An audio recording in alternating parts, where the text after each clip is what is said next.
Hello and welcome to another exciting episode of Full Spectrum Podcast. My name is Trey, I am Rungren. and it's cold outside. We Yeah. we have some stuff to talk about, but unfortunately, it's also cold inside. So let's kick things off with our pop So quiz. see you tomorrow. Right. We'll sit on the heater. Let's. Do we have a pop quiz tonight? Yes. I'm a little disorganized around my room, but I do have one for you. Is it about the Let's cold? go. No, I should have done one that. That's it'll be one for the ages though. All I'm saying, chat, is where I live, the average temperature is 70, and it's 27 degrees outside. Yeah. Which is hot compared to the last couple days. I think there's a couple of these you might finagle out, but yet again another pop quiz. I don't know if you're going to get one. Okay. Usually you can pull off like two, but this is one for the ages, okay? Okay. First question. Popeye is perpetually how old?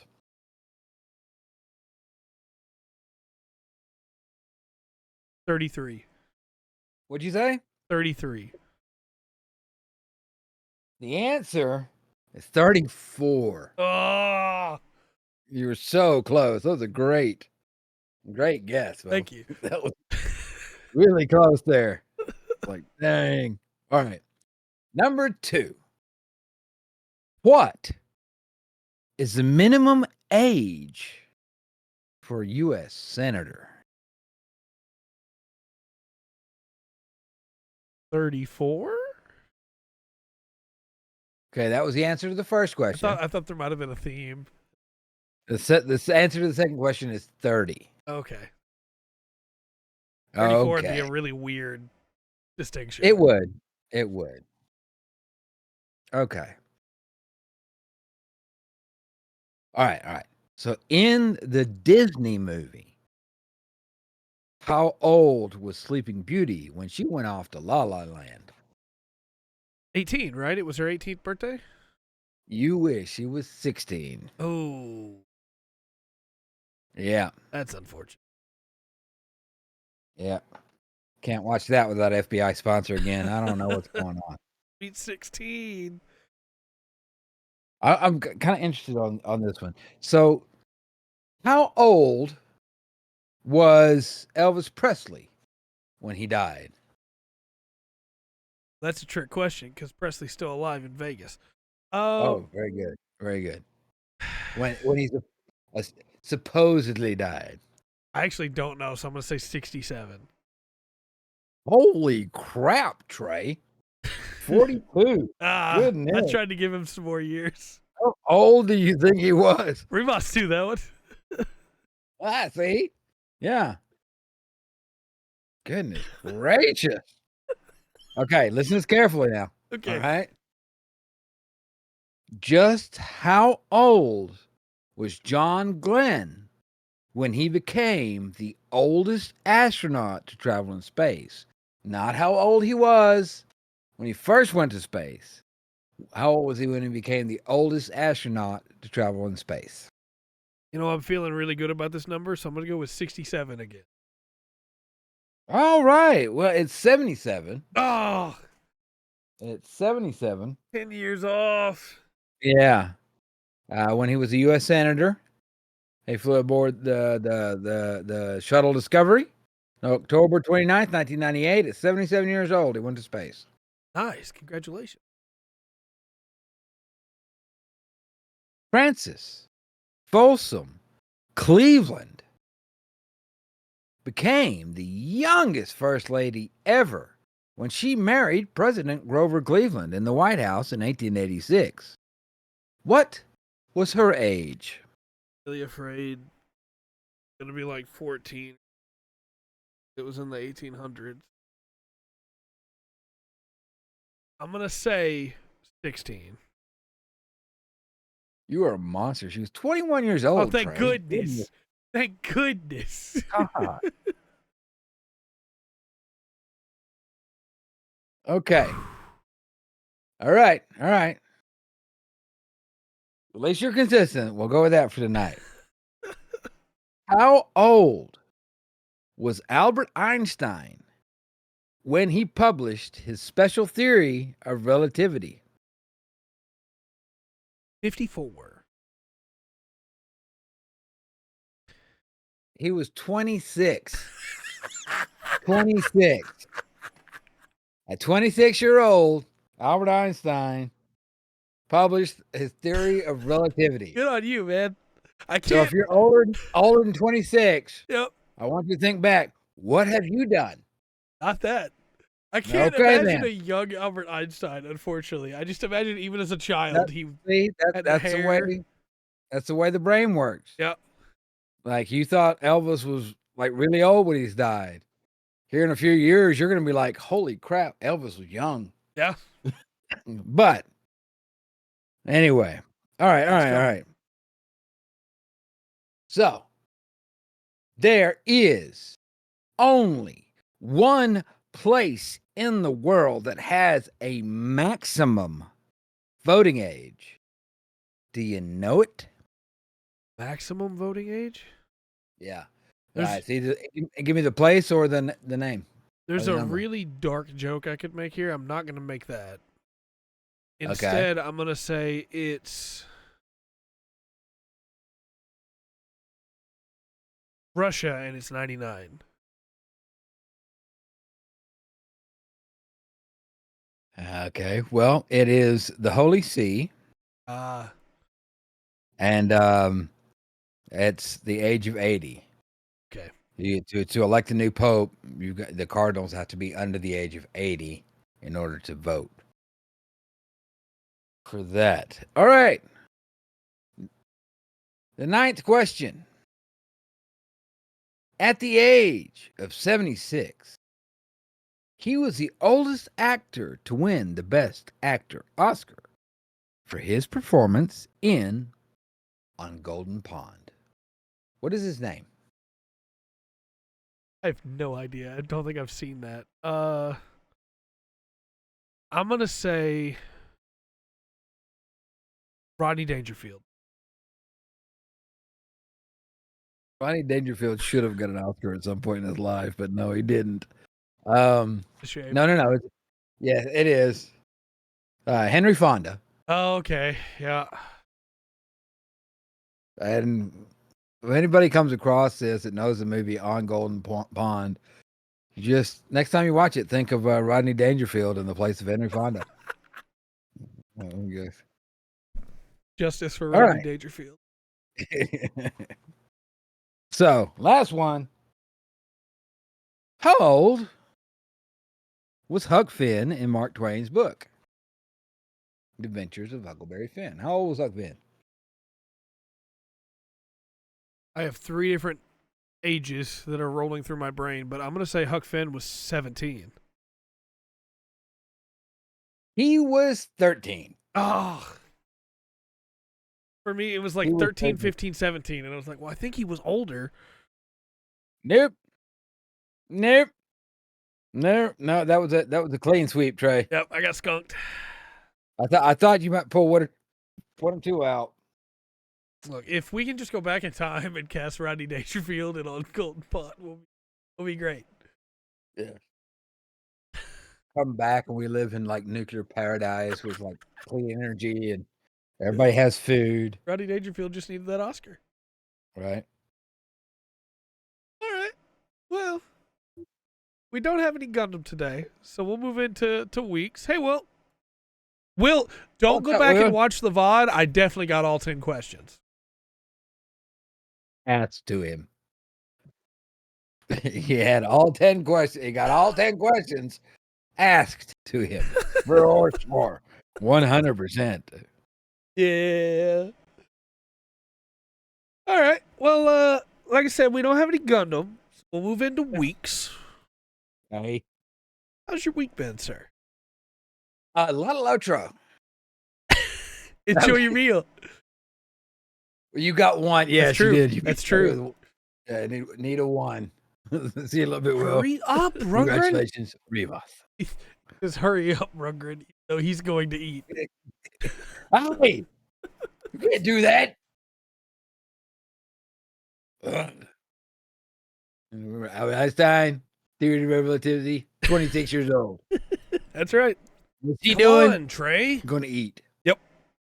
Gosh. Um. So the week. Yes. Yeah, put a lot of Lotro. I've done a lot of. I've been neglecting like some duties as the kinship leader. So I went and did a bunch of upkeep and get a bunch of stuff done. I need to go. I'm probably gonna go sometime this week. Maybe before Monday on the brawler long enough, and just check the make sure all his legendaries and everything is, Up to where snuff. it should be. Yeah, so not cheating you too bad. Yeah. What I can do. I got some Lotro stuff real quick. Yeah. I'm a cook now in Lotro.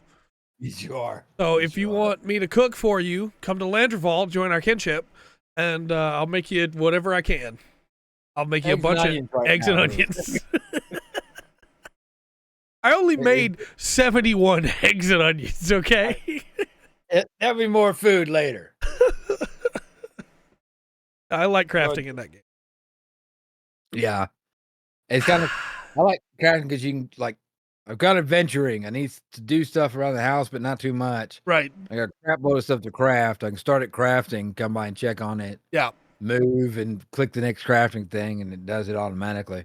I don't think I can make you instant ramen in Lotro, but right. If we ever have full spectrum con, I'll bring instant ramen instead of ice cream, and it will be cheaper. Yeah. Well, if we're ever rich enough to have full spectrum con, then we've pulled off some kind of con. Yes. That's so, going through. There are some nice breakfasts and other things that he can make, and we'll be making more of. Hard biscuits is my next goal. Good to have goals. One day, maybe to make limbus. Yeah, that'd be great. No, I like the crafting in that. Yeah, I don't know. I don't know what's going on. I don't have Umbar. I don't have the last expansion yet. Can't afford it. I'll get it one day. Yes. Yeah.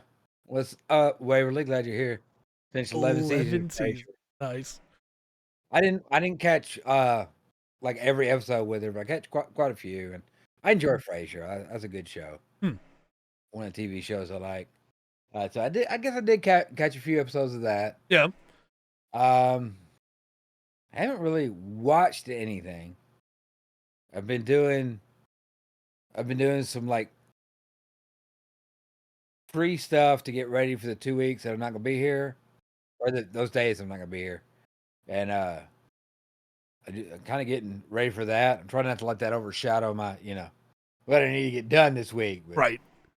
Because I've already said I'm gonna drag out every piece of music equipment I have, and just a lot of stuff to go through. I'm really looking forward to that and locking myself away in a cave. Just checking Discord every once in a while, maybe messages, and see if people are out there. Going through. Anything else I've done for my week is really not much. Okay.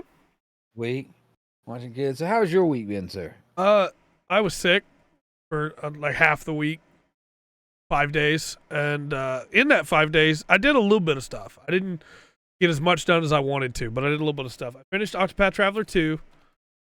I was on the final boss basically, and I did that. Final boss was really cool. I'll talk about that more in the Goaty videos that are coming up soon. I laid out all of the categories, and I got everything assigned there. I got my top 10 worked out. I got my top 5 worked out.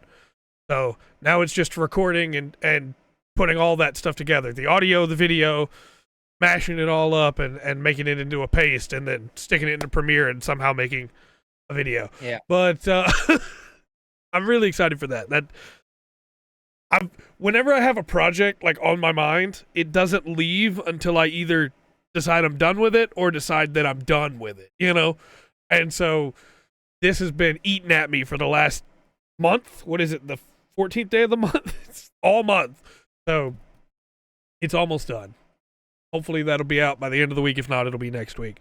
But really, really fun final boss. I did go check out the secret boss. Secret boss is a boss from the first game. That's as much as I'll say for spoiler's sake. However, it doesn't really work in this game because it has the exact same mechanics as in the first game. In the first game, your abilities were different. And so I fought the secret boss and realized that there is one way to handle this right, and that is not the way the rest of the game has worked. That's the way the first game worked, where you have specific tools you need to be using.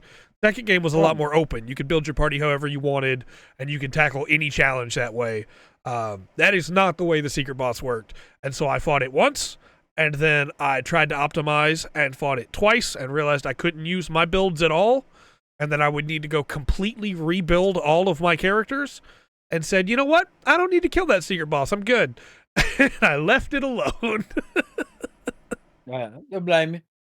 But, Too much. Yeah, it definitely, since the rest of the game wasn't that way, if it had been closer to the end, you needed to do specific stuff, it would have been different, I think. But since that was the only boss in the entire game where I had to, hey, I can't run what I want to run here, well, then why would I go back and retool everything just to fight that one boss that I beat already in the first game?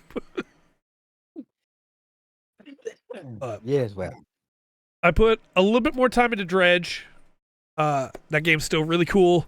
I have a twin drive now for my engine. I go so fast now that if I'm not careful, I will wreck myself. You better check yourself before you wreck yourself.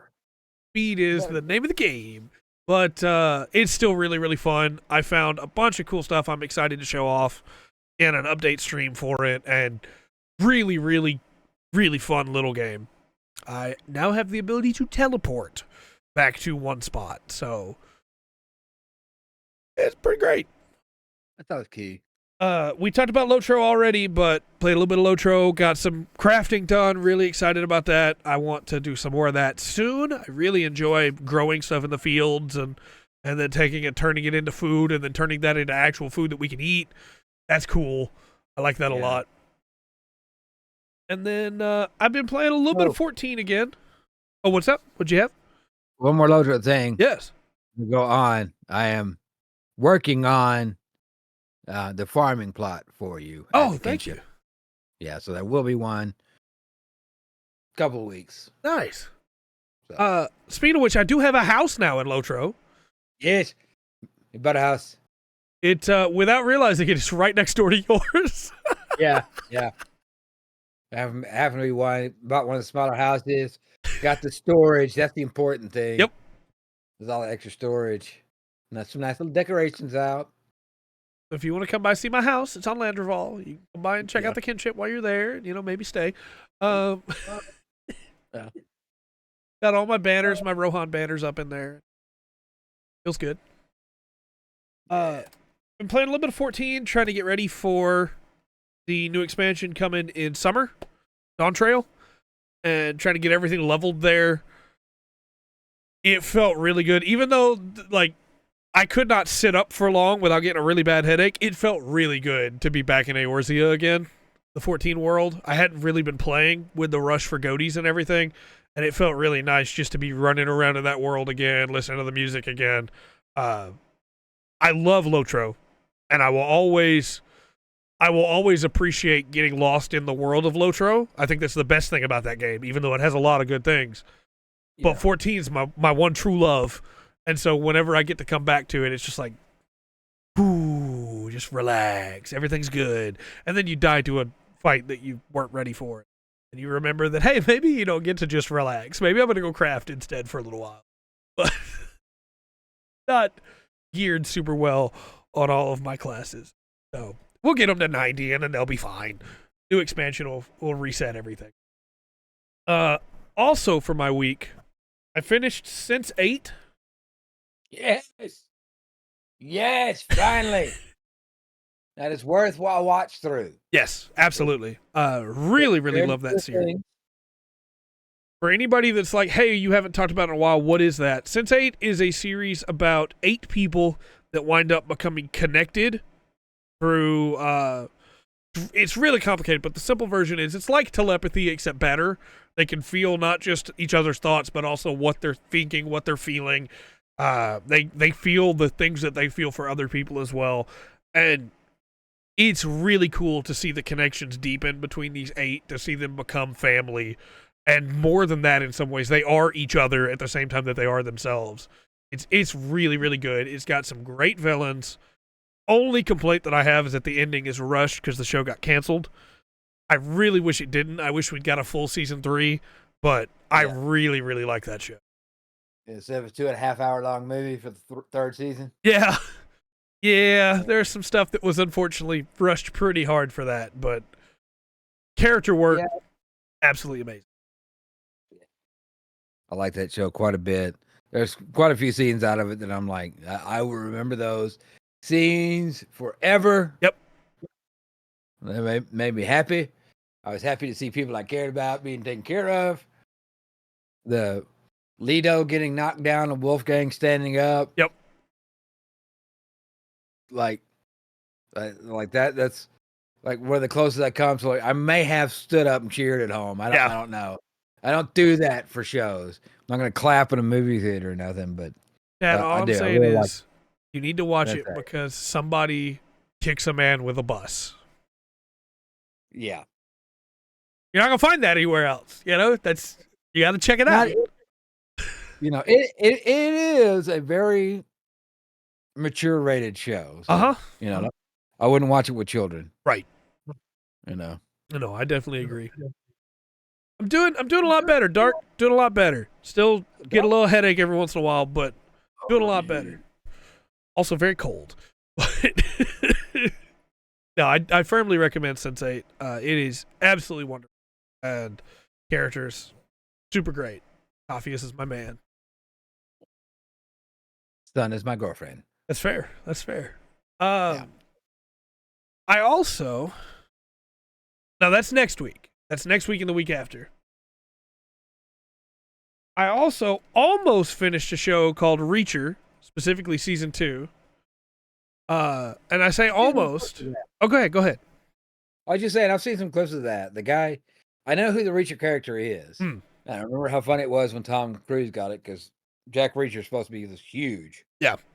No, we didn't watch any Gundam this week. Nah. We'll watch Gundam after his vacation. Yeah. But he is huge. The actor absolutely is huge. Ad break has just started, so take a drink. Fine. Yeah, try to get back on that 5 episodes a week when I get back from that. I forgot the one we're starting. Gundam Seed. Okay, Seed, yes. 8 more seconds on the ad break. Fetch. All right. Ad break is over. If anybody even got one.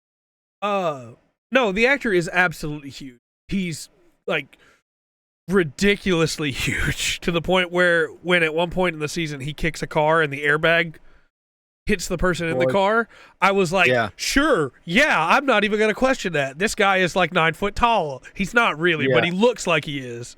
Yeah. The reason that I say almost, because we were really enjoying it. It's a really good show. The first season was absolutely great.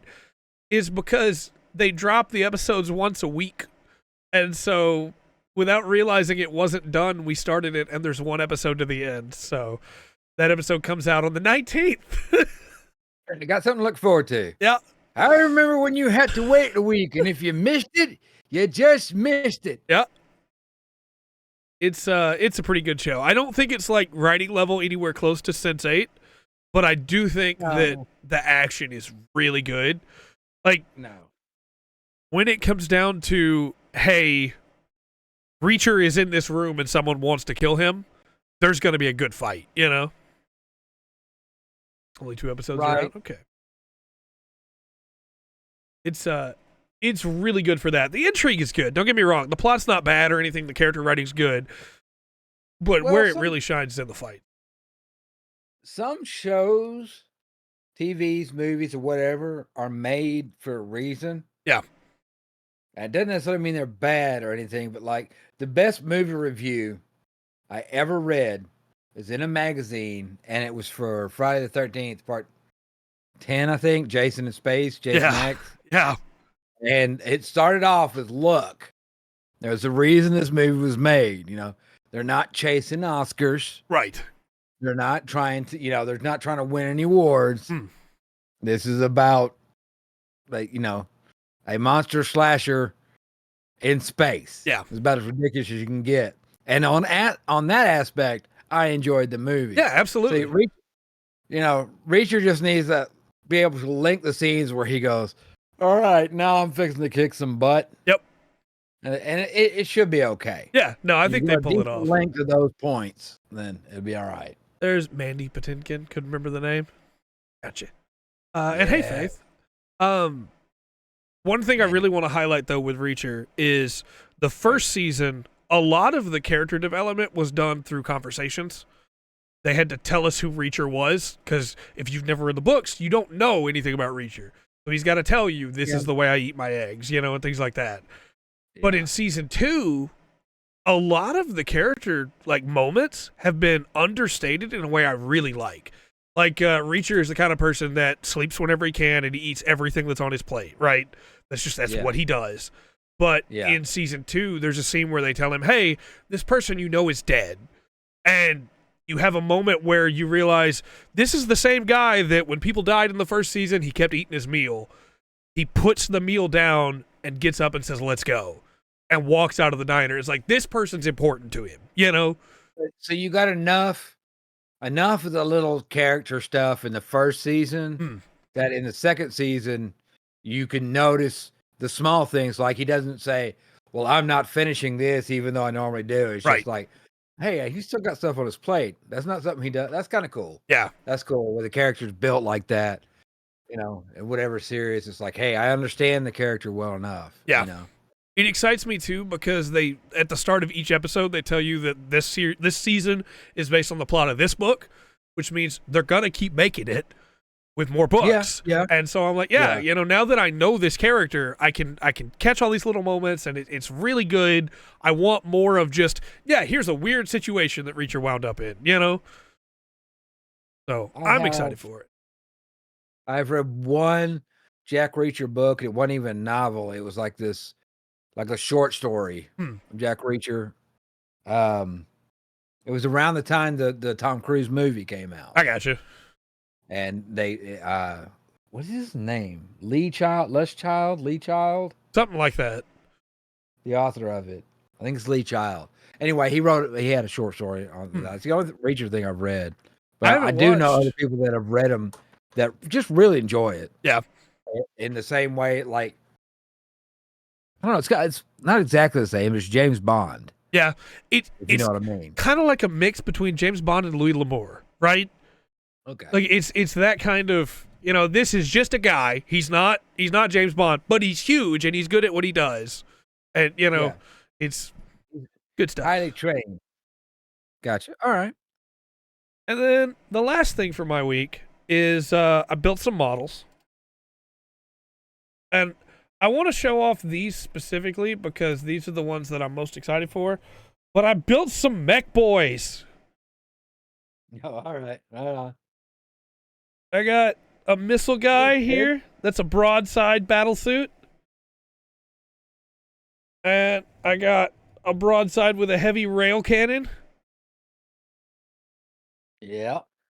And I'm going to paint him up in the style of the Virtue Gundam. And then this is the Cold Star battle suit. And I want to paint him up in the style of the Wing Gundam. All right. I have a whole video coming on my plans with my Tau. Because now that I've built some Tau battle suits, it's really hard for me to focus on any other models that aren't Tau battle suits. Go figure. The guy that loves Gundam loves the mechs, but they're really cool. I I've been keeping them on my desk instead of in the hallway with the rest of them.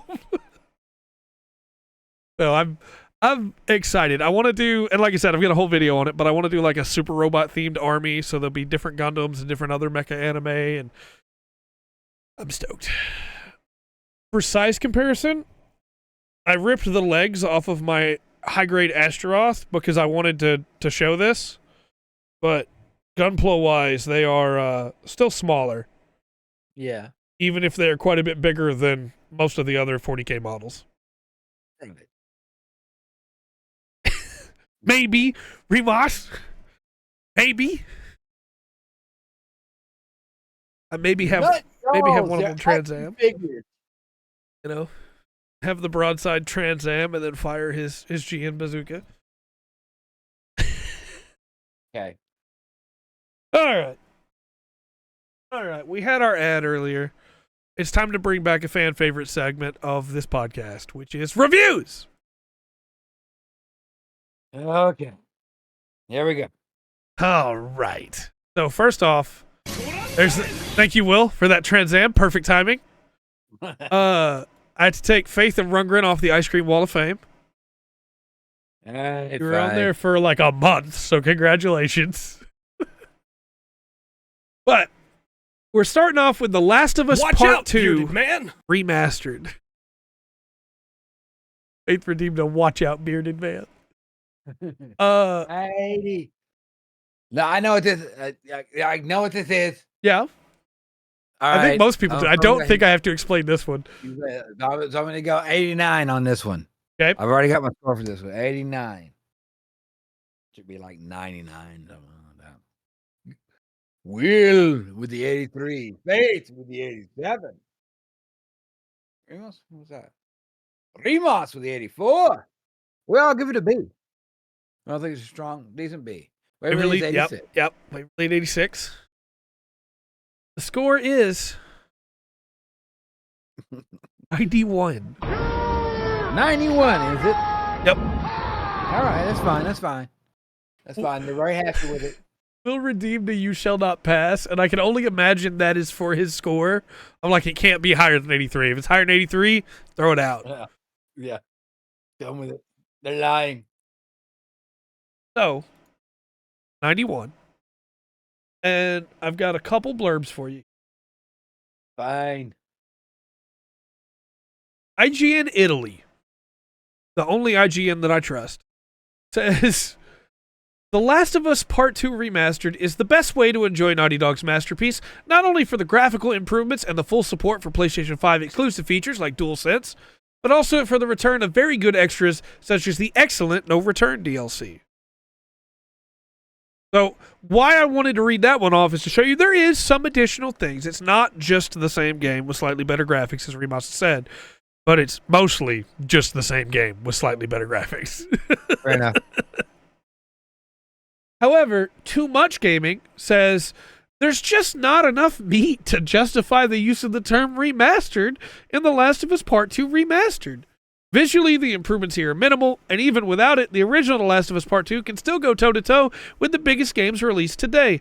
The real highlight is No Return and the option to play at true 4K resolution, as everything else just feels like padding. It could have just been an update. That's very true. Ugh. All right. I'm going to go 88. Right. Drop it down one. I'm going to go 88. 87 from Faith. Yeah, I don't know how I feel about it. Take a sip while people put in their score. All right. 88, 89, 83, 86 from Waverly. Score is 91% again. Oh my God. Look, all of us feel like this is a good B game. This doesn't deserve an A plus. Right. Not that much original about it. We all say it's a good B game. Yep. And that's what we're going to stick with. Yep. So if anybody asks, it's a B plus game at best. I think this next game you'll be a little bit more excited for, though. Because this next one is Prince of Persia,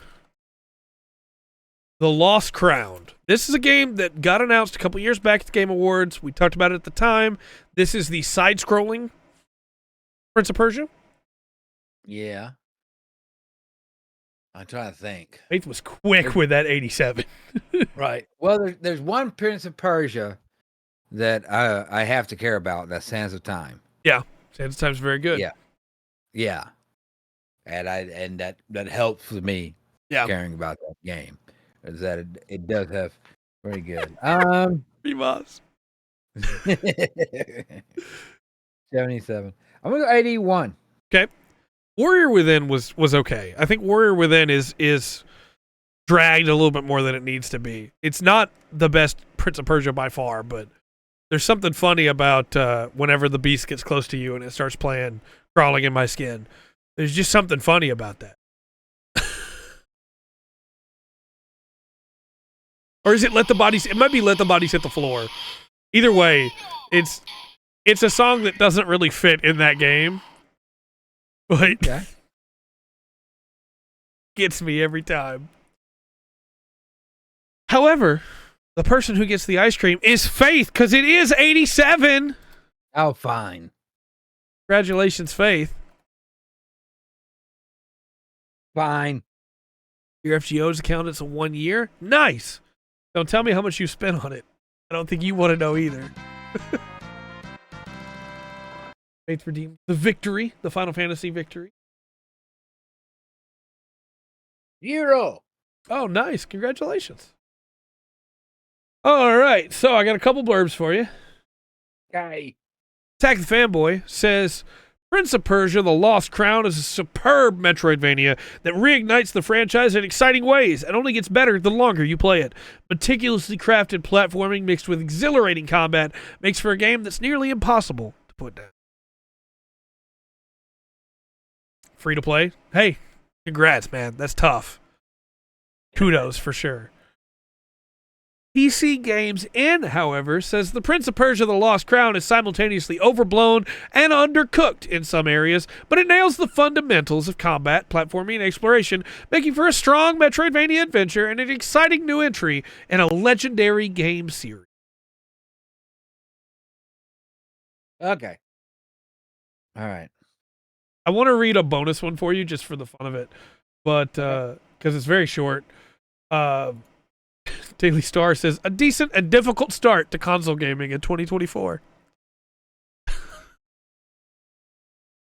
Okay. What a weird little blurb. I'm going to say 88. Okay.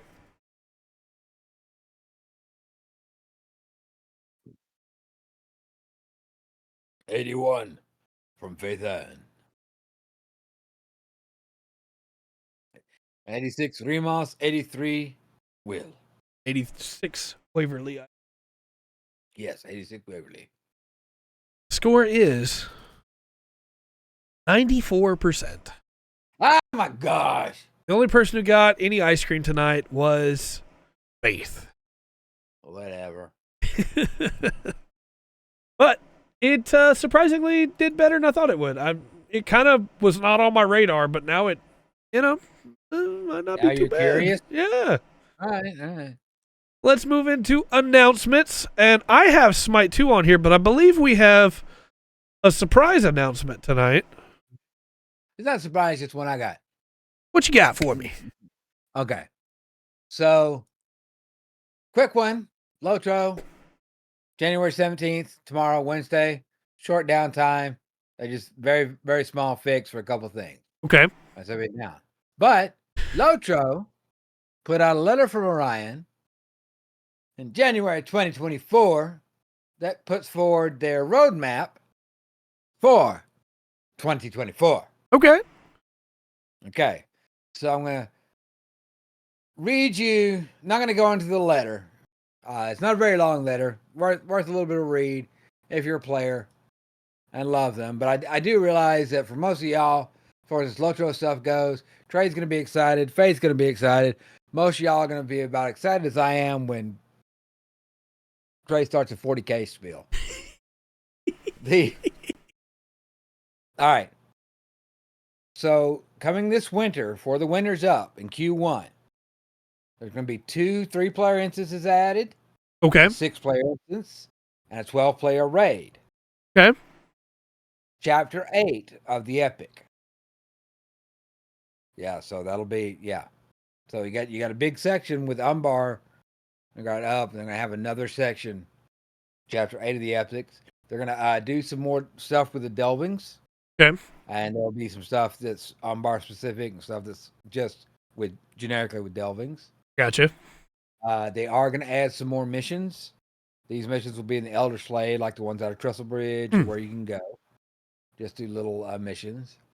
And they had this thing called Epic Malices. Okay. That's going to go into the delvings.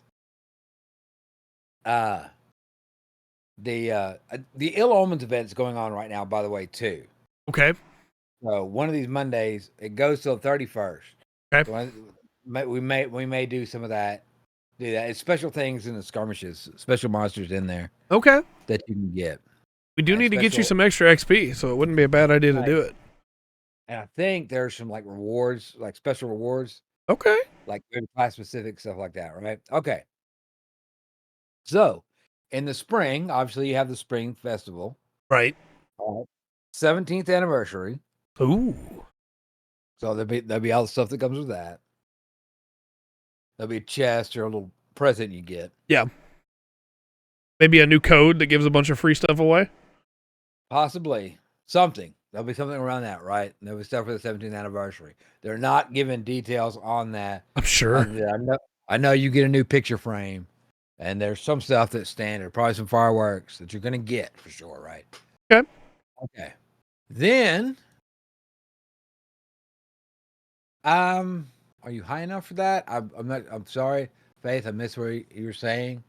Eventually, I think for the new skirmishes, new instances.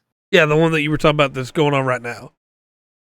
Thanks, The Ill Omens? Yeah, yes, absolutely. Yeah, those are anybody that does the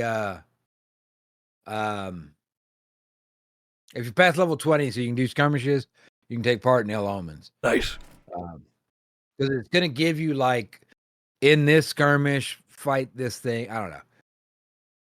Trey and I will do some Ill Omen stuff Monday, maybe, and we'll see through that. Anyway, 70th anniversary. Also, another download for the Epic Story. Okay. So they're going to have more Epic Story coming in the spring. And that's actually going to have a content pack where they're going to add the catacombs of Umbar. Yeah. Okay. Whole other area. Catacombs. Yes. He is off those weeks, but we're still doing the Monday show on those weeks. Yes, we are still doing the. Not yet. Monday shows will happen, but I won't be here for the rest of the Tuesday through Friday. I won't be there for that. Okay. So summer, as you know, we had the Midsummer Festival. Yeah. Through there, they are adding in this summer an additional hobby. I don't know what it is. You can go fishing now. Fishing? I don't think so. There was talk for golf, a type of golfing thing, or darts, but I have no idea what they're going to do with the hobby. Just an additional hobby. Right. Also, this summer, when they do the updates, you'll be able to pick a 4th profession. Ooh, okay. So, like you just got cooked the other day, you'll get one more thing. Okay. There, right? Yeah. They have further adventures. I don't know if that means Erodir and Eladan. Right. Going to have more adventures, or if they're going to do that for somebody else. You know. I got you. It might have you, maybe Faramir. I don't know. A monster play update. Elf avatar refresh. I mean, obviously, they're just going to work on the elf body form and facial structure and things like that. There will be some class updates. They also have some stuff planned for VIP, so you get a little bit, a little bit more stuff if you subscribe for a month or whatever. Okay. All right. So, autumn, Q4. The new expansion with 4 new regions, a new instance cluster, and a new raid. just got Umbar. Yeah. Okay. To go in that. Of course, the epic continues. Now, the only time we don't get an epic update, extending the book quest, is summer. Right. H3 of the big plan downtimes are, get that. This is something I'm very interested in. There's going to be a kinship refresh. Okay. And what they say in here, they just want to make the kinship. They want to make some crucial changes to the kinship system, expanding the role, importance, and value. Hurry up, Rundgren. That. Will says, hurry up, Rundgren. What? I'm getting there. All right. Kinship refresh, Harvest Math. Yeah. The festival there. I haven't done that one yet. I need to. Halloween, Thanksgiving kind of shoved into one there, and then the Yule Festival, obviously. Okay. So I have that. But there's some stuff I'm really kind of excited for. Yeah. This year. Is that new expansion going to be more Umbar stuff, or is it going to be moving somewhere else? I think it's saying they're going east of Umbar. I don't know if they're planning to move over to the Lands of Ruin or not. RHUN. Lands of Ruin or not. If you do, you'll get a lot of the, like the deserty, I guess Arabian, but the nomadic and the veils to keep the sand out of your, Yeah, that could be cool. The Land of Ruin, yeah. I don't know. We'll see. We'll see. A lot of stuff coming out. I'm very excited about it. Yeah, for sure. It's some cool stuff. Like I said, I got to get Umbar.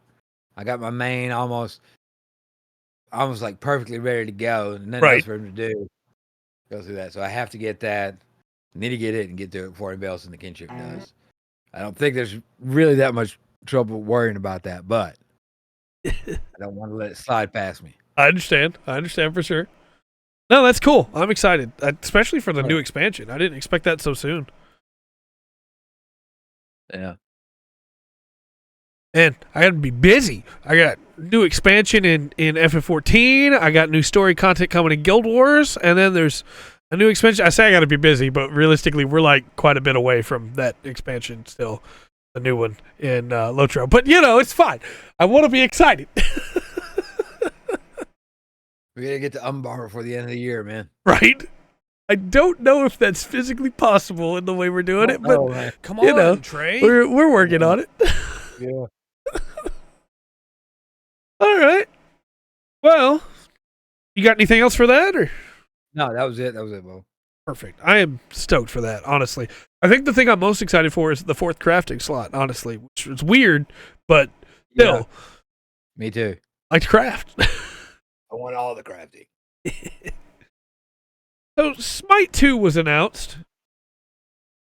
And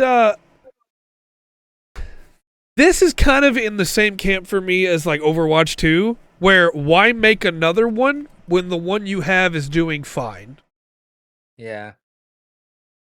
I don't, because like Smite has consistently been getting new content, new skins, new stuff. Well, they do lots of crossovers. Yeah. So they'll buy licenses, right, to say the turtles. And for a month, you'll have the turtles, fighting ancient gods. Yeah. Or the Avatar stuff they did. Yeah. I watched the trailer for this, and it, other than the fact that it's in UE5, and I know it must look better, it just looks like Smite to me. Yeah. That's true. If you buy them, you do get to keep them. Disappointed! Faith redeemed a WoW, and Will redeemed a disappointed. I mean, yeah, that's the kicker, right? Is eventually all this stuff will be marketing, the bane of the world. The question was asked in their FAQ of like, hey, do we get to keep what we already purchased? Like, is there going to be an Ultimate God pack? And the answer was, players can unlock all present and future Smite 2 gods by purchasing a Smite 2 Founders pack. So, no, you don't get to keep your stuff. You got, just like Overwatch 2, you're going to buy it again. So, Whereas Overwatch 2 came out with basically like giving you all the characters. The Smite 2 is not. If you want all the characters, you need. How do you go downhill from there? I don't know what they're. I know what they're doing, but man, why? Now this either will make you happy or more upset, but there was at one point a Halo Battle Royale that we knew about that was being worked on that I wasn't personally excited for because I don't care about Battle Royales anymore, but that's true. The new characters you still have to buy. That's a good point. You got all the original roster. You didn't have to buy them again. The call out, Dark. Yeah. I wasn't stoked for it because I don't love Battle Royales, but it has been canceled. So if you were excited for it, after years of work being put into it, it no longer exists. So, okay, that seems really unnecessary to me. Yep. Of all the games we talked about over the years, that might be one of the like a Halo Battle Royale, Halo Fortnite. I mean, what? No, yeah, it's unnecessary, man. Doesn't need to exist for sure. There's so much you can do with the Halo universe, Master Chief, and everything. Yeah, with a game, and that's not anywhere near the the coolest thing. I agree. It is dead. I didn't see anybody excited for it when I was looking through the news and everything, but wanted to at least mention it because it is dead. Death of the Chief. I don't even think you need to kill Master Chief. I think you need to kill the trend that it's on right now. I think you need to do something different in that world again, like they did with ODST, and it made everybody love the series again. And no, if they did it right, I think I'd see maybe like a Reach-esque ending for Master Chief. Yeah, and it's gonna have to be huge. Oh yeah. I don't think it'd be. You're gonna have to be huge. I don't have that. You don't have that. But the next Halo game, make a solid game, solid walkthrough. The whole point of all the bad guys is to get Master Chief, and you get him at the end. And it's just every enemy imaginable charging at him on a battlefield. Yeah, and you fighting until they blow up the world. Yeah, that's kind of where I'm at with it, Remas. There was a time when I was like, oh man, they just need Bungie back at the helm. And then Destiny 2 convinced me that is not what they need. They just need to do something different. Because what they're doing ain't working. Well, if they get rid of Master Chief and let players be players, just be a Space Marine or whatever. Right. And the part of the core in Halo. Make your own character, go through that. Then years later, you can have a Master Chief. That could be like a special thing. But I'm not in charge of nothing, so. They threw it all away when they introduced a bunch of new characters and then went, those characters aren't as important as Master Chief, though. It's like, no, you could just focus on them, though, right? Like, right? Yeah. And as Remas has pointed out, the Covenant is just forgotten at this point. You still can't even play as elites in Infinite. When that was a whole big part of it, was the elites and everything there. Oh, no, I agree with you, Dark. I think those characters weren't super well done. But they had the opportunity to veer off, right? And then have Master Chief just come in to do cool stuff in the background, or even in the foreground. And then you leave him behind to do his own thing. But yeah, Buck was great until he was turned into a Spartan for no reason. He was great as an ODST, but I don't understand why they went, hey, here's all these new characters, we're going to focus on them. And then, nah. No. You've got the formula. You're one guy, you're Rambo. You're the badass. You're Natty Bumpo. Last of the Mohicans. Idea. Whether you do that in ODST or if you do that, as Master Chief, that's kind of the point of Halo. Yeah. There's lots of stories in that universe, just like in the Mass Effect universe. You got billions of stories. You can tell from another race's perspective, like not even human. This complete alien. Yeah, I know people don't love the 40K universe, like I do, but that's one of the things that makes it so strong is that you can have a story that has nothing to do with the human perspective. Yeah. And it has nothing to do with anything with the Imperium or with the Emperor or the Primarchs or the Space Marines. It is just, hey, these Necron guys over here doing their own thing. Or, hey, here's some Tau boys just trying to survive in a whole different world.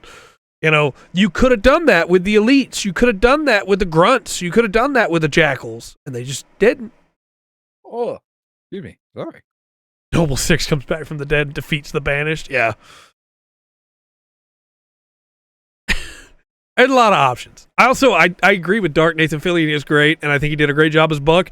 I actually think they undersell his character a lot by going, man, Buck was great as a regular human that was doing his best in this universe. We made him a Spartan now. Like, no, he was great as a regular human. What made him stand out was he was just a dude, but he was doing his best. Anyway, we can move on. Halo makes me mad. I love the original lore of Halo, and they just threw it away. That's fair, Dark. That snipe comes out of nowhere. So Elden Ring DLC. We know it's coming. No release date's been announced or anything, but it's been added to SteamDB, the Steam database. A DLC package. So it seems like it could be coming quickly. And when I tell you that there was not a lot of announcements and news this week, that's why this is a thing. Wow. Yeah, they did do that, Rivas. They did do that. Did you know? They did do that.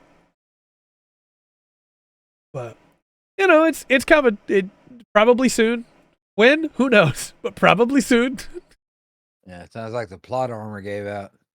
Yeah, it did. They just needed to kill more people.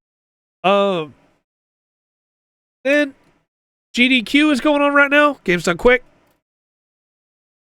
Oh, okay. So, if you're excited to watch some speedruns, there you go. Currently, while we're streaming, Sanjan is doing Octopath Traveler 2, a speedrun to beat that secret boss I was talking about earlier in an hour and 25 minutes. Yeah, no, he's starting from the beginning of the game, optimizing to be able to beat that boss. Yeah, to beat that. You know? Right? Yeah. But there's some cool runs coming up. I don't want to necessarily just run through them all or anything like that, but one thing I really like is that they're running a lot of the newer games. So, like, I mentioned Octopath Traveler 2, but they're also going to be running, where is it? I saw it on here earlier. Like Metroid Dread from last year. They're going to be running... it earlier and I had it marked, but it moved my page when I like Pseudo Regalia that I played a little bit of last year. Cocoon we talked about last year. They're doing a lot of, and Armored Core 6 is getting a full 80% true ending, 1 hour 50. So just cool that they're doing some new games as well, not just, you know, older games. Right. Not playing so they talk about their problems. I'm sure somebody will. That's how GDQ works, unfortunately. Olive Reach. Remas' comment was immediately lost by Darks, but I saw it, Remas. Yeah, no, everybody else gets to die a cool death. I agree, Dark. And then I got 2 more announcements for you. One of them is Warhammer 40K.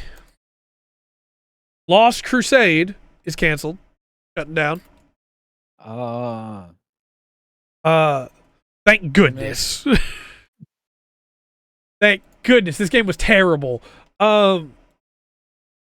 Just like every series, you will always have like any big series has a terrible mobile game that comes out that's trying to get a bunch of money out of people.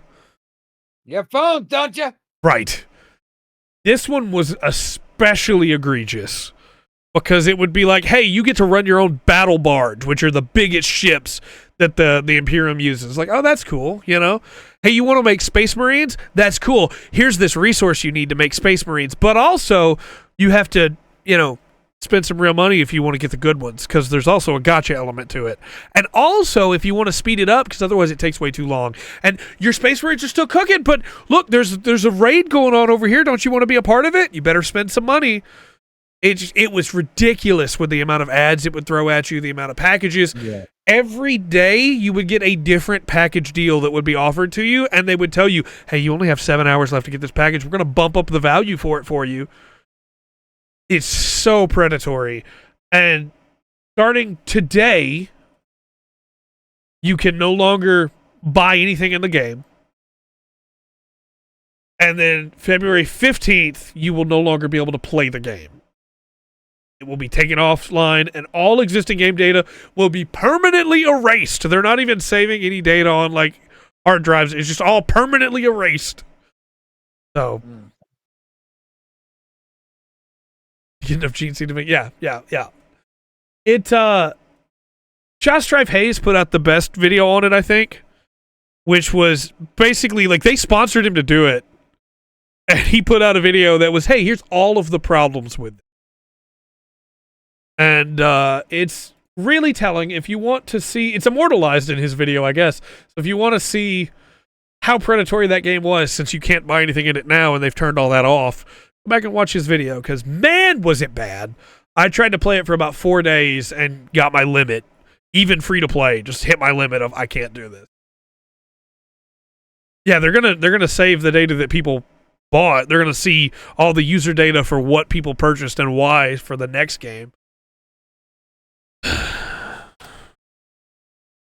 But we have some Game Pass games for the month. Bringing it back up. Cool stuff. I'm really excited for this month, honestly. We start off with Those Who Remain, which is available today. As the lights go out, the embers of darkness are stoked in the sleepy town of Dormont. Confront uncomfortable horrors, keep your sanity in check, and survive the night in the story-driven, first-person psychological thriller and its cloud console and PC. Then we have the sequel to Turnip Boy Commits Tax Evasion, Turnip Boy Robs a Bank, which will be cloud console and PC coming January 18th. F1 23 is coming to console and PC January 18th through EA Play. Pal World is available day one, January 19th, through cloud console and PC. This is the Pokemon game with guns, basically. I was not looking forward to having to budget to try and get that and Like a Dragon Infinite Wealth. Now I don't have to, so I'll play it on Game Pass. Thanks, Game Pass. I want to have a giant Pikachu with a minigun, like in this key art, so I'm excited. Go Mecha Ball, January 25th, cloud console PC. Day one, it's a twin-stick shooter with roguelike elements. Unfortunately, I was really hyped when I was first reading it until I got to roguelike elements. But, you know, I'll check it out. Brotato, cloud console and PC, January 30th. Top-down roguelike arena shooter. You play a potato wielding up to 6 weapons at a time to fight off hordes of aliens. You know. And kind of a big get, Persona 3 Reload, cloud console and PC on February 2nd. Day one on Game Pass. Yeah. And then I don't want it to be skipped. Anuchard on console and PC on February 6th. The kingdom of Anuchard has fallen. Generations after the collapse, its surviving descendants have chosen you to become the bell wielder of the magical Audros Bell.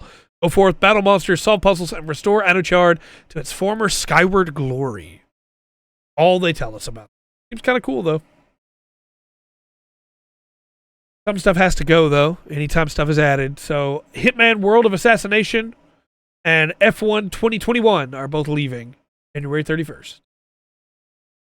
Yeah, right. And that's our announcements for the night. And we do have some news. Of course we do. Let's talk about Capcom and Enigma DRM. Because there was a big, like, uproar on the internet about Enigma DRM being added to a bunch of Capcom's games. And then it turns out that Enigma DRM has been in some of those games for a while. Okay. And what actually happened, the reason that all those games weren't working on Steam Deck, not because Enigma DRM was added, but because there was a Steam Deck update that broke all of those games. So I don't want anybody to think that I'm out here defending DRM. I think DRM only hurts the people that pay for games because pirates will always find a way to crack it.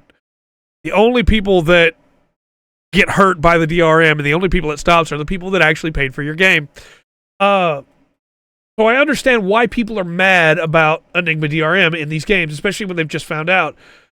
But I don't want to further spread the misinformation that is all over the internet right now, because as soon as it happened, articles were written and people used ChatGPT to write up a bunch of stuff, and there is so much misinformation out there saying that all these problems are caused by Enigma DRM, when it's just not the case for all of them. Yeah, absolutely. All of these games that supposedly had the DRM put in recently, actually, most of them had them in a long time ago, and it was already cracked. So is there any point in it being there? No, that's not the reason why all your stuff broke.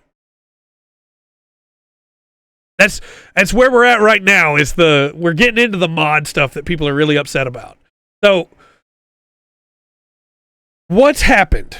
SteamOS 3.5.x came out, right? That was the new update. It changed some stuff with the way that Proton works, and it updated a lot of games. It also triggered DRM for mods. Mods that weren't flagged with the DRM before have now been flagged with the DRM, because the way that everything reads. Capcom absolutely has been against mods for good reason, unfortunately. We have some good reasons that Capcom has been anti-mod, and I'll get into those in just a minute when I get done with this short explanation. Because of this change has triggered Enigma in a lot of older games, and it's refused to let them launch on Steam Deck, and it's refused to let mods work on PC. So their encrypting anti-piracy software is called Enigma. Right. Right, that's what I'm getting, right. So they named their encrypting anti-piracy software after the Nazi code machine. Yes. Because it was so good at encrypting. Well, but you'd be surprised that it didn't work this time either. It worked really well last time. They did get broken. Yeah. They did get broken. It was good for a while. Yeah. Much like these games sitting dormant with DRM in them. Yep. But as I said, this new Steam Deck update and the Steam console update as well, PC Steam also had its update, triggered this DRM. And it now is basically going, hey, you can't use these mods. You can't do this stuff. You can't boot this game on Steam Deck. You stole this. To people that purchased it. Capcom has put out some stuff and said, yeah, we're gonna fix the stuff that blocks it on Steam Deck. We're gonna fix some of the other stuff. But they specifically stated they're not fixing the stuff mod-wise. They're not gonna stop it from triggering the mods, because Capcom does not want you to run mods on their games. Now, the first reaction to this is probably like, well, they don't get to say if I run mods or not. But there have been mods that have been run on Street Fighter. Made characters naked, where modders modded in nudity, full nipples and everything, and dongs onto some fighters, and then we're able to take that character online. Wait. They're giving the fighters Korean money? Yes. What for? It's fight money. Okay. Where they were able to then take them online and other people could see those skins. Capcom got in some hot water at one point for a local tournament where some children saw a naked Cammy. And there's been a pretty harsh anti-mod stance since then. Yeah. I can't blame them. I think heavy-handed, like, wide brushstroke of no, they're all bad is a bad call. I think modding is a big thing in the industry that helps games not just get better, but also helps games. Like, to see what people wanted out of them for the sequels. I mean, you look at what happened with Durante and From Software, where Dark Souls 1 launched broken. Yeah, but not even that. It just, it adds to the longevity of the game. Yeah, absolutely. It's a little bit different this time when I play it through. So it is really tough to say whose fault this was originally. I think Capcom. I understand why they had the DRM in the first place, but it doesn't work, right? It never does. It only ever causes problems. But I definitely wanted to mention, I have the list of games here, I wanted to mention that the story is not as cut and dry as people are making it out to be, and a lot of the games that they're saying, well, they just added this now? Why are they doing it now? It wasn't just added now. It's been in there for a long time. The list of games that I have that people are finding problems with are Capcom Arcade Stadium. The last time it was updated was in November 2022. The Enigma's been in there for a long time. Mega Man Battle Network Legacy Collection Volume 1 and 2 that came out in October of last year. The Zero ZX Legacy Collection that came out in September of last year. RE5, which has been out forever. Street Fighter 30th Anniversary Collection, which was last updated July of last year. And Strider, which did get an update in December.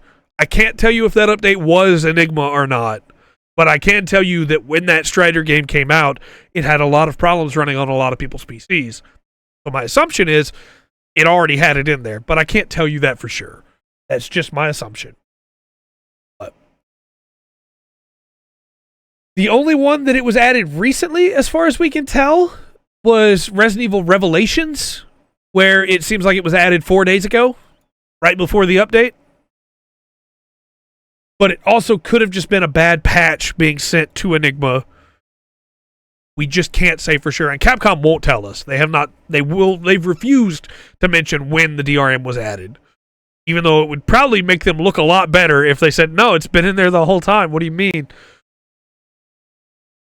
But I saw so many articles about it, and when I first put it in the news, it was Capcom ruined their games.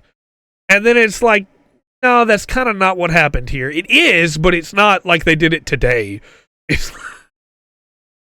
So, I try to always speak out against misinformation when I find it, when it comes to gaming. And this was something that I feel like has been reported poorly in a lot of places by a lot of outlets. So, that's really all I have on that. It's still a problem, and they still need to fix it. But at least now you know what actually happened. Now you know, as has been said, the rest of the... I wish I had better news for you for this next part here. But let's talk about Ubisoft Plus. So, Ubisoft Plus multi-access and PC access was already a thing. It allowed you to access the back catalog of Ubisoft games. They're changing it now. I wish. They're changing it now to Ubisoft Plus Premium, where they'll be offering day one new releases and early access. So, you and I remember, I'm sure, I can't speak for chat, when they tried this before with Uplay, where if you signed up to Uplay, you could get 4 days early access to their games. Yeah, but it was like $4.99, wasn't it? Yeah. This is not going to be that cheap. It's going to be 15. I'm sorry, it's going to be 18. And you'll get a full back catalog, Ubisoft Plus Classics, on PC. Not on consoles, but on PC. You'll get access to their full back library, back catalog. There are 2 programs, Ubisoft Plus Premium and Ubisoft Plus Classics. If you just want the back catalog and you have a PlayStation, Xbox, it'll be $8 per month, but you won't get the day one. If you want the premium subscription where you get day one to new games, that's $18, but you don't have the back catalog unless you're on PC. What? What? So, yeah. I don't understand what the goal here is to have the Ubisoft Plus Classics only be available on PC when they specifically mention that if you're on console and you use things like PlayStation Plus or Game Pass, it'll be similar. Why even bring that up if they can't do it? Ubisoft. That might be their name from now on. Yeah. Yes. They specifically ask, because they got to talk to the president about this. And when I say they, I mean the Ubisoft team got to talk to the president about this. They're the ones who put out this story where they interviewed their own president like it was going to be a different news outlet doing it, I guess. So I'm sure it's been heavily edited to make sure everything is good marketing speak. But they asked the question of like, hey, has Ubisoft Plus evolved over the last 4 years? Has it gotten better? And the president says that, yeah, they've seen millions of players, and those players have enjoyed over 600 million hours of play. Now, here's the kicker for me. I have seen the numbers for Steam, right? We cover those sometimes.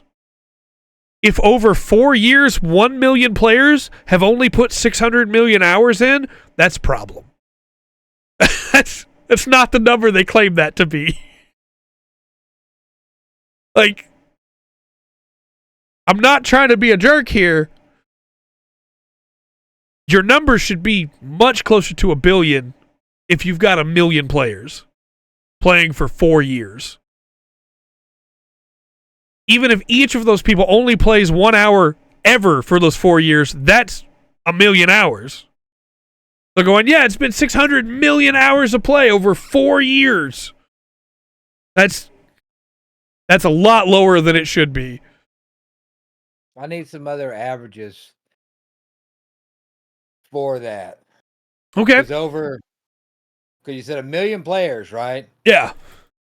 So if each one of them play 1 hour a year, that's 4 million. 4 million plays in 4 years. If they play 10 hours a year, that's 40. So if they play 100 hours a year, that's 400 million in 400 years. That's 400 million hours. Yeah. In 4 years. I'll play 100. Yeah. In 4 years. But you're always going to have those people that just mainline one game and they never stop playing it. Yeah, I'm just wondering what games though over 4 years have got 1 billion hours. That's a lot of time, man. It is. Even for 1 million people. You have to have those 1 million people are going to have to pay on average 1,000. Yeah, about 1,000 hours. No. Yeah, 1,000 hours each. I think to get close to what you're saying. Maybe be close to 400, maybe. 400. I just don't think they have enough games for that to be the case. You know what I mean? Yeah. Like those numbers don't make sense to me. If they're saying that all of their people play all of their games, or even if they only play one of their games but they play it a lot, like I don't know. Like I'm looking at Counter-Strike Go right now, and there's 1,034,920 players playing right now, and of those people, if each of them only played an hour, that's 1 million hours today. You know? Yeah. Like, yeah, it's 1 million hours today. That's true. And that's just one day out of 4 years. Right. So at the end of the year, there'd be 365 million hours, right? Yeah. So it'd take 2 years to have 600 something million. At the end of 4 years, you might get over 1 billion. That's a lot. That's what I'm saying. It feels to me like their numbers are a little low for that to work. They think maybe even a little bit high for Ubisoft. Yeah. Well, yeah, for 1 billion hours, 1 billion hours over 4 years is. Because they said 600 million, but yeah, that's 600 million Assassin's Creed, You know, like that seems pretty crazy to me. I know there are some people that only play Assassin's Creed, but yeah. Oh, I don't know. that's very true. Only play Assassin's Creed Origins. Maybe so. Maybe there's a couple whales that are just really, really bringing it through. They were also asked, like, how does renaming everything affect people that are already subscribed with PC Access? And they said they'll just keep their plan as it is with the same price point they're playing right now. So, hey, if you're already paying the 15, you don't have to pay the 18. Yeah. You get what you have for 15. However, you don't get the day one games, and you're actually paying more than the classic subscription, which is 8. So, that also doesn't feel right to me, but that's Ubisoft Plus. All right. Finally, for news, Remedy and Rockstar have gone to war. Now, Remedy and Rockstar are two companies that kind of didn't have anything to do with each other up until this moment. But yeah, Rockstar updated their logo. Or, I'm sorry, Remedy updated their logo. Okay. Remedy's logo before was the gunshot that was supposed to represent Max Payne, with the R. Their new logo is an R with another piece of an R and then another piece of the original R in between. Underneath it, it says Remedy. It doesn't look anything like the Rockstar R. Yeah. The Rockstar R is the R that's on the yellow that has the white star at the end of the R. The Remedy R is white on black with the words Remedy underneath it. However, Rockstar has taken them, through Take-Two, has taken them to court. Saying that the logos are too similar. And I quote, Take-Two claims, Remedy's logo bears an uncanny resemblance to Rockstar Games' iconic R. I don't understand why they think these two look alike. I will send you the logos if you'd like to see them. I would, because I'd like to know if the R is the same font. I don't think it is, but I will send it to you and I will put it on stream because this is the picture that's been going around for the headline. There it goes. Told me it sent and then it didn't look like it did, but it did. Okay. Chat, I will.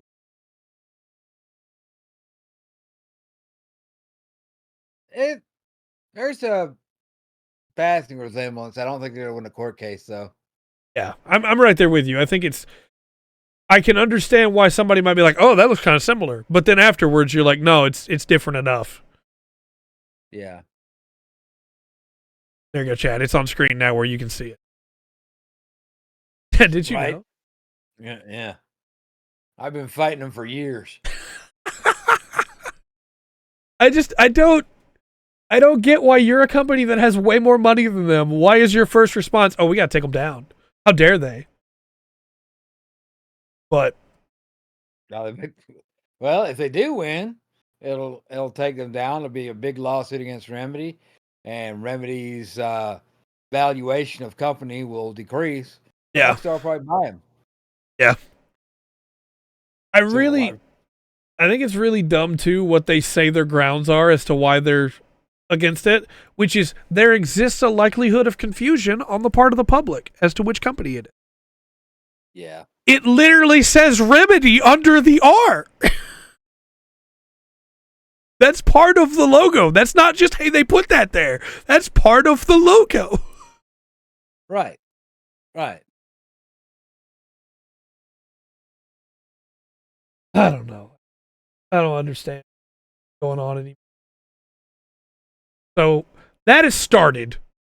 We'll see where it winds up if Remedy decides to just change the logo or what, if they're going to try and fight back. Who knows? The other thing that's really strange to me is that Take-Two is the one suing them. And Take-Two is currently trying to publish a game that Remedy's making. It's all the game. Yes, so. So, anyway, that's what we have for news. Ridiculous. All right. Let's throw it over to your corner, sir. All right. No up here as always. Start this off with a happy birthday. Could be dark. And could very well be the beginnings of a hostile takeover. All they needed was a doorway. But happy birthday to Lin-Manuel Miranda.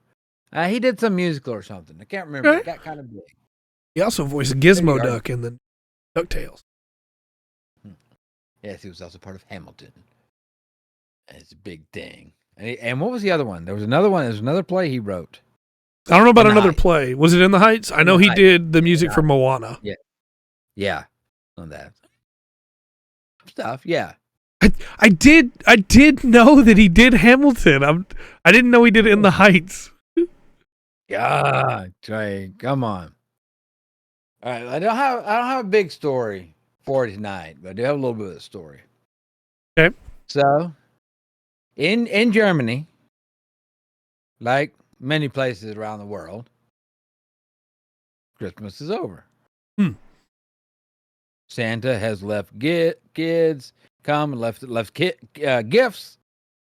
Krampus has come and disemboweled children's pets in front of him. I don't know what he does. But Black Peter pulled out the whip.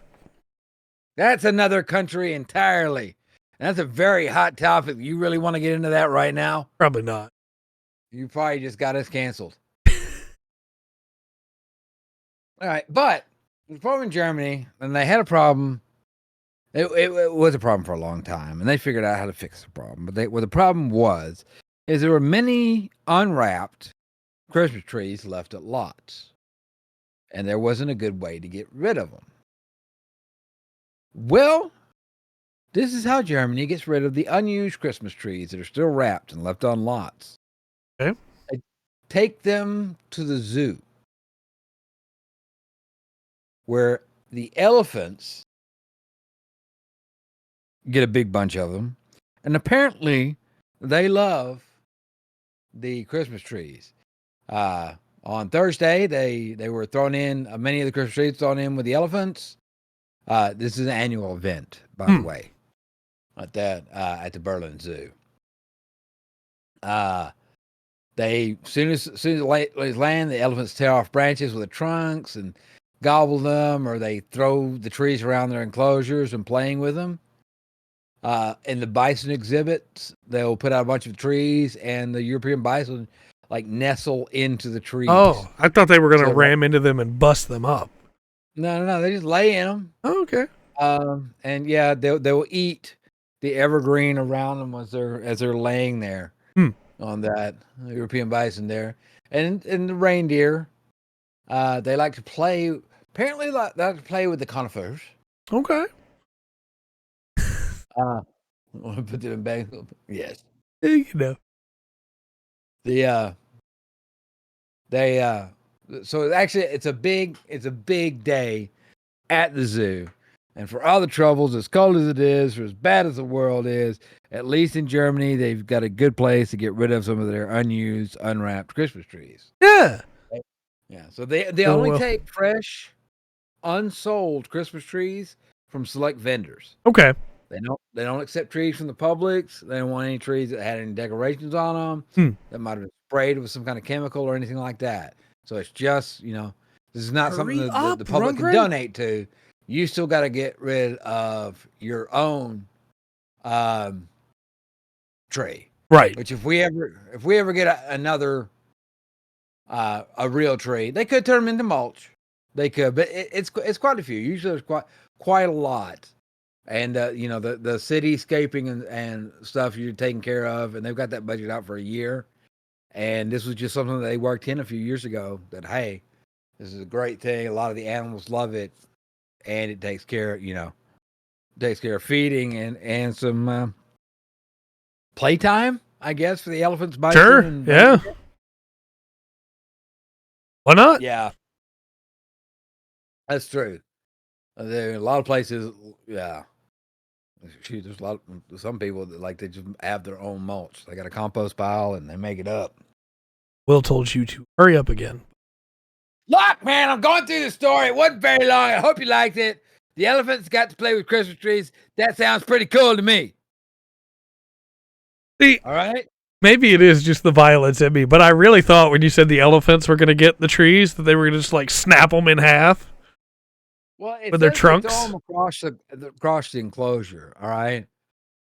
And the elephants have a big enclosure. Yeah. And yeah, them throwing even just a 6 foot tall tree, I'm sure they can launch that thing like a missile. Yeah. Whatever they wanted to. Get a nice spiral, trunk back over the ear, over the shoulder, proper throwing technique. Good spiral to get the tree going. Go elephant.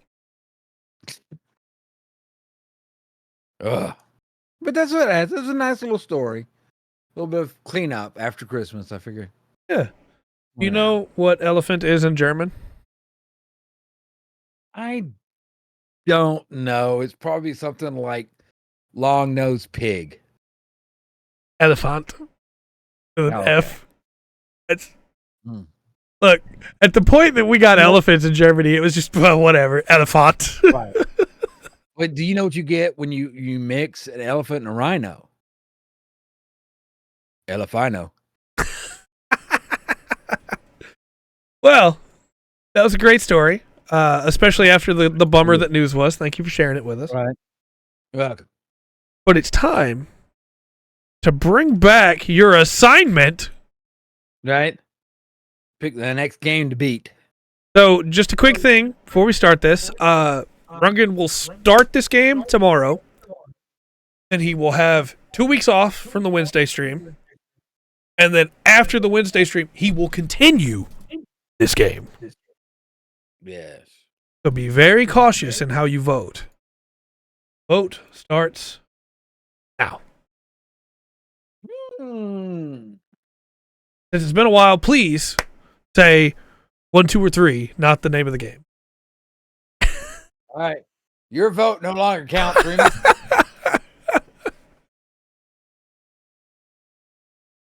I did like it. I did like the game. I did like it a lot. Yeah. But while they're still voting too, just a quick reminder, you will still be on the Monday shows, but Rundgren is taking next week, Tuesday, Wednesday, and Thursdays off. The next 2 weeks, he'll still be on tomorrow and Thursday show, and then on Mondays. But other than that, he's gonna get some time off. He's earned it. All right. I see which numbers doing very well. Yeah, that one's doing. I was surprised when I saw which ones had been chosen. I thought it was going to be a pretty split decision here, but clearly I was wrong. Weird. We're at the point where we can just end the vote now, honestly. It's a landslide victory.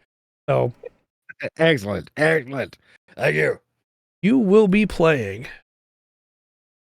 Take the other two off of here. Okay. The Forgotten City. And I don't want to hype you up on it too much, but it is made in the same engine as Bendy. Okay. Is it Bendy? I played a few of those. Call of the Sea, Bendy. I think there was one other that was using that engine, but I don't remember what it is right now. Sent you the code. I like Bendy too. It was made to be a Skyrim mod. Okay. Oh, okay. I've played that Skyrim mod. I would gladly play that because that was a really, really well done little mod. Okay. Yeah, it's what if you're gonna add something to the game, that's what a mod should be. That is probably the best Skyrim mod. Yeah.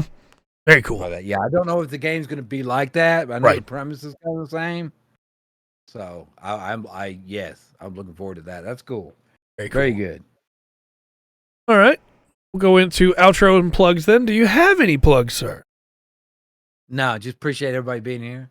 Know how I feel about you. It took thousands and thousands and thousands of years, millions and millions and millions and millions of people to make you. Never been anything like you in the history of the universe, and there never will be again. The fact that you come here and spend time with us is greatly appreciated. It makes it all worth it. For sure. Absolutely agree. Right on, Dark. Yet again, just a reminder, Rundgren's taking some time off, so I will be filling in during those times, and I've got a tentative schedule I will announce now, but know that any of these could change at any time. Did you know? You should now. Next You should now. Tuesday, after we cover a little bit of news, we'll be playing Let's Build a Zoo. Next Thursday, we'll play some more Skyrim. Next Friday, we'll play some Like a Dragon Infinite Wealth. Next Tuesday after that, we'll play some Dredge. Thursday after that, we'll play City of Heroes. And then that last Friday of the month, we'll play some SD Gundam Battle Alliance with Dark. Oh, right on. Where we'll have a good time there. But this week, tomorrow, you'll be playing The Forgotten City. Yes. Thursday, we're going to try and finish up the Ouroboros cycle. I know we got 10 more 05s to go, but we're going to try and knock it out. And then this upcoming Friday, we're going to play Pal World live on stream for first impressions. I'm excited about that. Okay. We're going to shoot some monsters. Maybe enslave them. So it's going to be a blast, I think. We'll find out. It might be terrible, and then we just go play Vampire Survivors. But we'll see. Then, of course, Monday, we'll be back with Immo Monday with Lotro. Okay. And we'll have some more fun there, I'm sure. Next Tuesday, we'll start with some news and then get into Let's Build a Zoo, like we talked about. I had a plug, but I've forgotten it. So I guess I'll just say thanks again. Like Rundgren said, thanks everybody for coming to watch. We really do appreciate you. And, I'm excited. Got some... I'm sure it's going to be really janky. I'm stoked for it. It's going to be terrible. I'm excited for the year. I think we got some cool stuff coming. Hopefully you are too. And I don't normally do this part, but I want to just say, especially with this time off coming up, a quick thanks to Rundgren for being on the show. It means a lot to me. I know it means a lot to the chat. And if you're watching on YouTube and you want to have more options for things like Watch Out Bearded Mans or telling Rundgren to hurry up, you can come watch us on Twitch live Monday through Friday at 7 CT to 9 CT normally.